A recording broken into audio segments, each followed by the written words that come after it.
It's Texas Hate Week. The Raspy Voice kids are back in action, fresh off our show at Gresso's, and we're ready to roll. Jay and Fiend, you in the building? I definitely am here. This is something we've been waiting for all year. UT, horns down. It's coming this week, right now. Man. Horns down for sure, man. It was going to be horns down no matter what. We were already ready for Texas. We were all ready for Hate Week. It was all ready to go. And then Big Mouth Breckenhager had the nerve to come out his face and say some nonsense about the West Virginia Mountaineers. Now, he wasn't all the way incorrect. He called us a bunch of hillbillies drinking moonshine. Now, we are the only ones who are allowed to talk about ourselves the way Breckenhager attempted to. We are the only ones who are allowed to do that. But let me make something clear to you. There will be plenty of moonshine, and Brecken, you're going to wish there wasn't. So good for you for getting this started. Big mouths, man. You saw what he said, right? Yeah, I saw somebody put something. Say it again. What exactly did he say? They asked him, why is it so tough to play in Morgantown? He said it's just a bunch of hillbillies drinking moonshine. Yeah. Yep. Yeah, I did see that. And when they asked Dana about it, Dana says, "You're right. You're daggone right. I'm a hillbilly." No. Then he said, if you go out around the stadium, if you go out around campus or on game day, you're going to find some people drinking out of clear containers. But he could not confirm what is or is not in those glasses. Well, I will tell you for sure, without question, there will be moonshine. There will be people drinking moonshine on Saturday. Let me guarantee you that. People are going to be fired up. We are on a roll. This team looks good to go, and it's Hate Week. Absolute Hate Week. We're going to be fired up, man. Look, we wanted a night game. We didn't get a night game, but we are going to be ready to go because it's Texas. When Texas comes in, it's just bigger. And that's one of the things I hate about Texas. The truth is, they're arrogant. Very, very arrogant and smug and cocky. And the truth is, they move the Richter. They do. They move the Richter on television ratings. They do all that stuff. People care about Texas. But you know what they don't do? Win. You don't win. We have these. Go ahead. No, you say people care about Texas. You know who cares about Texas? Texas. I don't think people care about Texas as much as Texas cares about Texas, and as much as Texas cares about talking about Texas. The rest of us aren't really that impressed. No, nor should we be. Here's my thing. Do you know what our record is against them? 4-2. We won 2 in a row.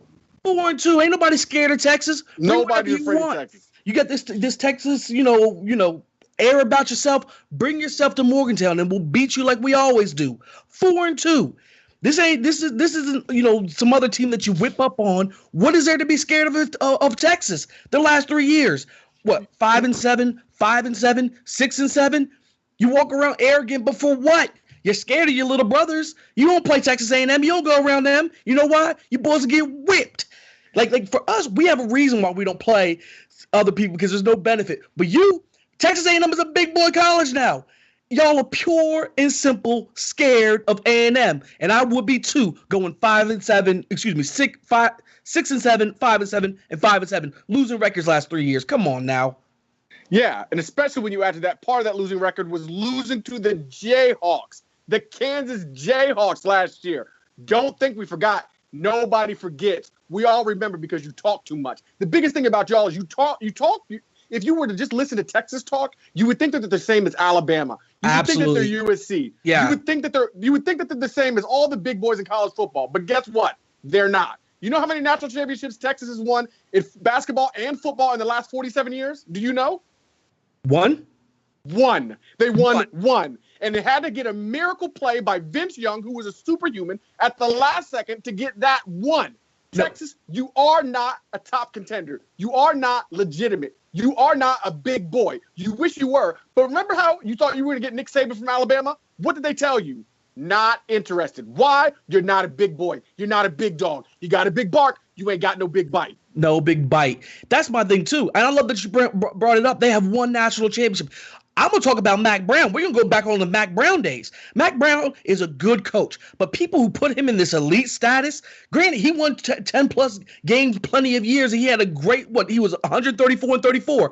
You have one national championship. When you get top-level recruits, top-level talent, you had like 10 plus wins seasons in a row, and you got one national championship?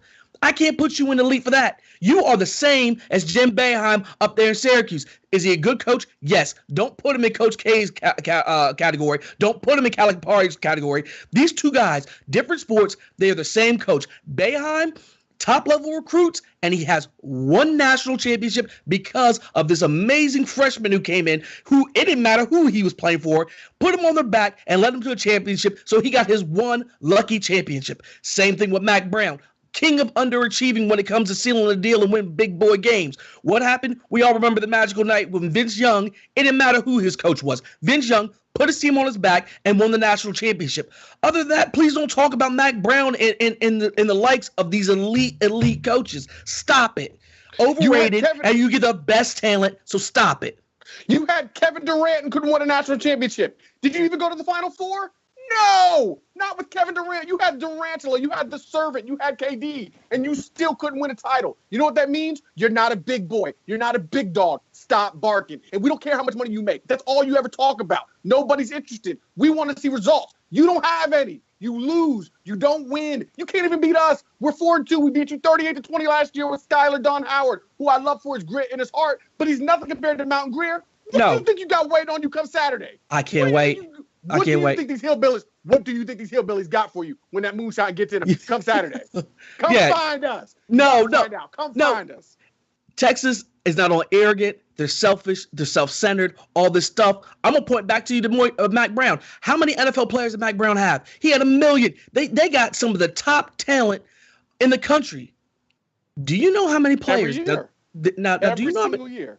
Do you me tell you about this? You me tell you about his selfish self-centeredness of Mac Brown?